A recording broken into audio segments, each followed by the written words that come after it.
요즘 우리 사회를 보면 가장 풀기 힘든 수수께끼가 뭘까요? 아마 많은 분들이 분열을 꼽으실 겁니다. 오늘 이 시간에는 우리가 사실 때문이 아니라 사실은 우리의 심리 때문에 나뉜다는 관점에서 이 문제를 한번 깊숙이 들여다보겠습니다. 아니 왜 이렇게 똑똑하고 착한 사람들이 정치나 종교 얘기만 나오면 서로 등을 돌리는 걸까요? 다들 한 번쯤은 이런 답답함 느껴보셨죠? 바로 이 질문이 오늘 우리가 함께 탐구해볼 내용의 가장 핵심적인 출발점입니다. 자, 그럼 본격적으로 한번 파헤쳐 볼까요? 사회심리학자 조나선 하이트가 제시하는 첫 번째 원칙부터 시작할 건데요. 이게 우리가 이성에 대해 갖고 있던 생각들을 완전히 뒤흔들어 놓습니다. 보통 우리는 스스로를 되게 합리적이고 논리적인 사람이라고 생각하잖아요. 나는 팩트를 기반으로 판단해, 뭐 이런 식으로요. 근데 하이트는 그게 좀 착각일 수 있다고 말해요. 사실 우리는 대부분 어떤 사안에 대해 딱 하고 직관적으로 먼저 느끼고 그 다음에 우리의 똑똑한 이성을 동원해서 내가 왜 그렇게 느꼈는지에 대한 이유를 찾아낸다는 거죠. 순서가 반대인 거예요. 자, 그래서 하이트가 이 복잡한 심리적인 개념을 아주 기가 막힌 비유로 설명하는데요. 바로 감성적인 코끼리와 그 위에 올라탄 이성적인 기수입니다. 이 그림이 딱 핵심을 보여주죠. 이 거대한 코끼리가 바로 우리의 직관, 감정, 본능 같은 거예요. 그리고 그 위에 아주 작게 올라탄 기수가 바로 우리의 이성인 거고요. 자, 여기서 진짜 재밌는 게 뭐냐면 겉보기엔 기수가 코끼리를 막 조종하는 것 같잖아요? 근데 실제로는요, 이 거대한 코끼리가 가고 싶은 대로 먼저 가버리면 기수는 그 위에서 우리가 이쪽으로 가는 이유는 바로 이거야 하면서 코끼리의 행동을 정당화하고 설명하는 대변인 역할에 가깝다는 겁니다. 사실상 주인은 코끼리인 거죠. 그래서 조너선 하이트가 이런 말을 남겼어요. 사람들의 마음을 바꾸고 싶다면 그들의 코끼리에게 말을 걸어야 한다. 새로운 논리가 아니라 새로운 직관을 이끌어내야 한다. 이게 무슨 뜻이겠어요? 상대방의 이성, 즉 기수한테 아무리 논리적으로 따져봤자 소용이 없다는 거예요. 진짜 마음을 움직이려면 그 사람의 감정과 직관, 바로 그 코끼리에게 직접 다가가야 한다는 거죠. 자, 그럼 이제 두 번째 원칙으로 넘어가 볼까요? 정치적으로 사람들이 왜 이렇게 싸우나 했더니 알고 보니까 우리가 서로 완전히 다른 도덕적 세계를 맛보고 있기 때문이라는 겁니다. 하이트의 연구팀이 전 세계 문화를 싹 다 조사해봤더니 공통적으로 발견되는 6가지의 보편적인 도덕적 기반이 있었다는 거예요. 이게 뭐랑 비슷하냐면 우리 혀에 단맛, 짠맛, 신맛을 느끼는 미각세포가 있잖아요. 그것처럼 우리 마음에도 다른 사람의 고통을 느끼는 배려의 맛, 속임수를 싫어하는 공정성의 맛 같은 일종의 도덕적 미각이 이미 내장되어 있다는 거죠. 근데 바로 이 지점에서 정치적 분열의 비밀이 풀립니다. 우리 모두 이 6가지 맛을 느낄 수 있는 혀를 가지고는 있는데 어떤 맛을 더 좋아하고 중요하게 생각하느냐에 따라서 진영이 갈린다는 거예요. 이 표를 보시면 그 차이가 확 드러나요. 진보적인 사람들은 주로 배려와 공정성이라는 두 가지 맛에 아주 민감하게 반응합니다. 이게 제일 중요하다고 보는 거죠. 반면에 보수적인 사람들은 어떨까요? 물론 배려와 공정성도 중요하게 생각하지만 거기에 더해서 충성심, 권위, 신성함 같은 다른 맛들도 골고루 중요하게 여긴다는 겁니다. 훨씬 더 넓은 범위의 도덕적 미각을 사용하고 있는 셈이죠. 이걸 깨닫는 순간 정말 하게 됩니다.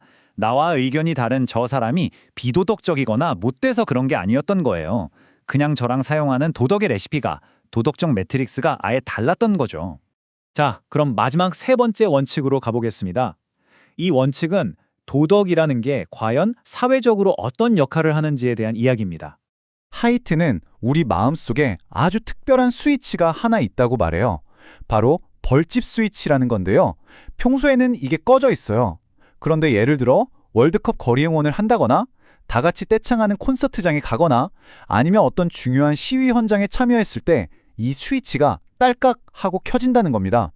그러면 순식간에 이기적인 나라는 생각은 사라지고 우리 전체를 위한 우리라는 생각에 완전히 몰입하게 되는 거죠. 그래서 하이트는 우리 인간을 아주 간단한 비율로 설명합니다.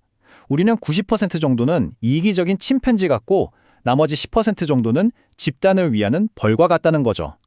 대부분은 나 자신을 위해 살지만 우리에겐 집단을 위해 기꺼이 희생할 수 있는 강력한 본능도 있다는 뜻입니다. 그리고 바로 이 지점이 도덕이 가진 양날의 검이에요. 도덕은 우리 편을 아주 강력하게 뭉치게 만들어줍니다. 우리끼리 정체성도 공유하고 신뢰도 쌓게 하죠. 하지만 바로 그 막강한 결속력 때문에 우리 편이 아닌 다른 집단에 대해서는 눈을 멀게 만들고 그들의 주장을 도저히 이해할 수 없게 만듭니다. 갈등이 씨앗이 되는 거죠. 자, 그럼 한번 생각해 보세요. 우리의 이성이 고작 직관의 하인에 불과하고 서로가 느끼는 도덕적 직관 자체가 근본적으로 다르다면 우린 그냥 이렇게 영원히 분열된 채로 살아야 하는 운명일까요? 희망이 없는 걸까요?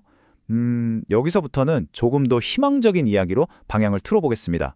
지금까지는 하이트의 이야기에 집중했는데요. 이제 이성에 대해 조금 다른 관점을 한번 살펴보려고 합니다. 하이트의 연구에 대한 학교의 비평에서 그 실마리를 찾을 수 있어요. 이 인용문이 좀 어렵게 들릴 수 있는데 핵심은 이겁니다. 만약 우리가 이성적인 토론이라는 걸 그냥 사람들끼리 말로 싸우는 걸로만 한정해버리면 하이트의 말이 맞다. 민주적인 토론은 그냥 꿈 같은 소리일 뿐이다. 라는 거죠. 하지만 이성은 그보다 더 큰 개념일 수 있다는 겁니다. 바로 내재된 공적 추론이라는 개념인데요. 이성을 좀 더 거시적으로 보자는 제안이에요. 이성이라는 게 단순히 제 머릿속, 여러분 머릿속에서 일어나는 논리적인 과정이 아니라는 겁니다. 우리 사회가 만들어온 법, 여러 제도들, 우리가 공유하는 역사, 심지어는 문화 속에 이미 거대한 집단적 이성이 내재되어 있다는 거죠.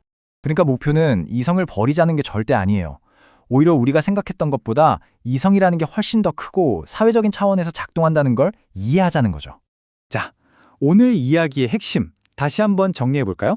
첫째, 우리의 판단은 이성적인 기수가 아니라 직관적인 코끼리가 이끈다.